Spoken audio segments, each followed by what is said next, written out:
Assalamualaikum warahmatullahi wabarakatuh. Selamat pagi anak-anak. Apa kabar kalian hari ini? Alhamdulillah, semoga baik-baik saja ya. Oke, hari ini kita akan belajar PAI. Nah, kalian simak video ustazah berikut ini ya. Solih-solihah, hari ini kita akan belajar tentang fikih. Ada dua fikih, yaitu fikih tayamum dan fikih sholat duha.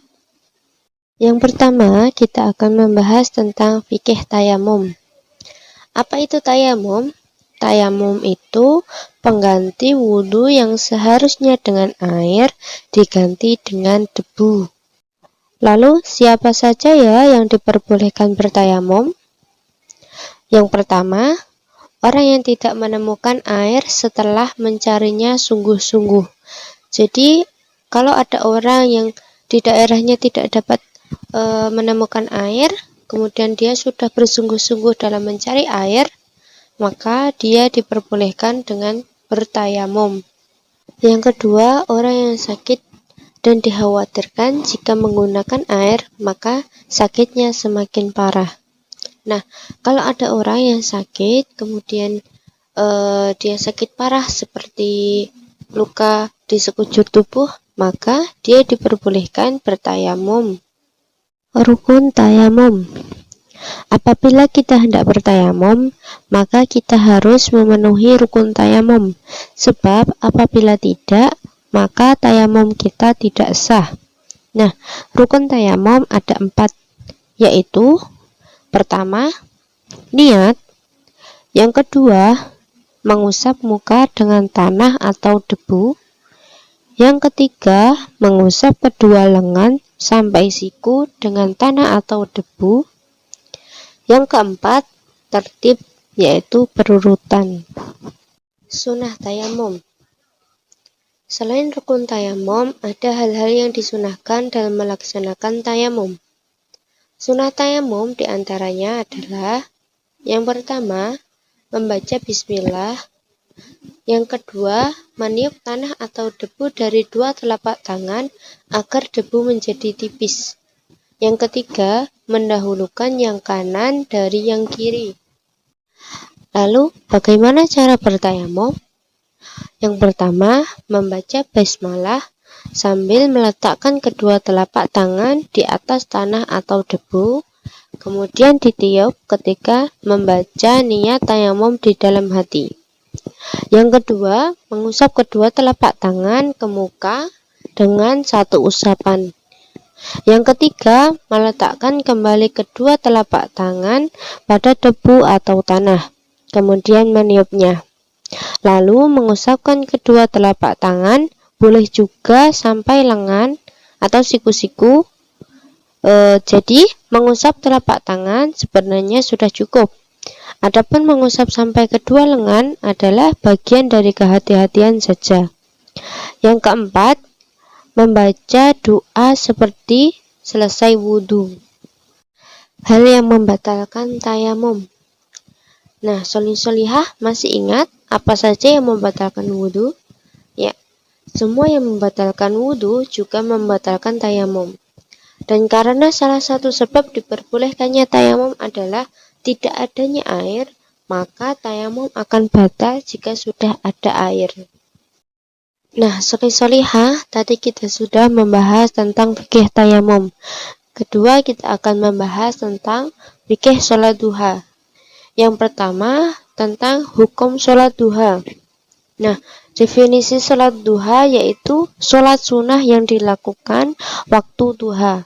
Karena sholat sunnah, maka apabila kita melakukan, maka kita akan mendapatkan pahala.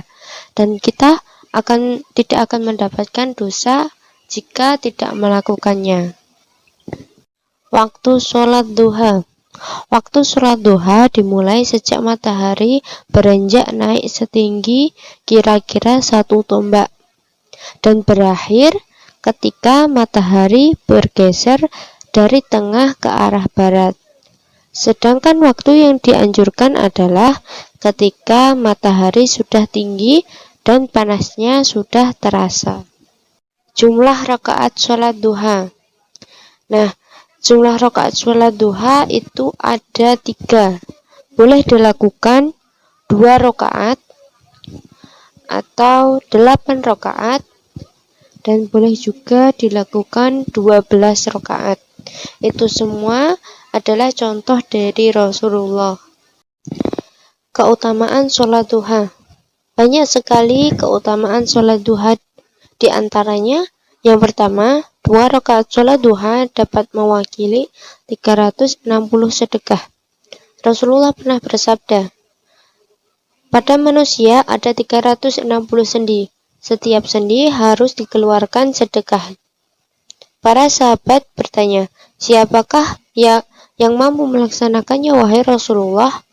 Lalu Rasul menjawab, dahak di masjid, lalu kamu pendam, atau duri di tengah jalan kamu singkirkan. Itu adalah sedekah. Jika kamu tidak mampu melaksanakannya, maka cukup dengan 2 rakaat sholat duha. Contoh yang kedua, akan dicukupkan rezekinya di akhir siang. Allah Subhanahu wa Ta'ala berfirman, hai anak Adam, janganlah kamu malas untuk melakukan 4 rakaat di awal siang, karena aku akan mencukupkan di akhir siang. Doa setelah sholat duha. Dari Aisyah radhiyallahu anha, beliau berkata bahwa Rasulullah Shallallahu alaihi wasallam mengerjakan sholat duha. Setelah salam, kemudian beliau mengucapkan, Allahumma firli wa tub alayya innaka antat tawwabur rahim. Yang artinya, ya Allah, ampunilah aku dan terimalah taubatku. Sesungguhnya Engkau maha menerima taubat, lagi maha penyayang. Oke solih-solihah, setelah kalian melihat video tadi, kalian kerjakan tugas berikut ini ya. Yang pertama, lihatlah video di bawah ini.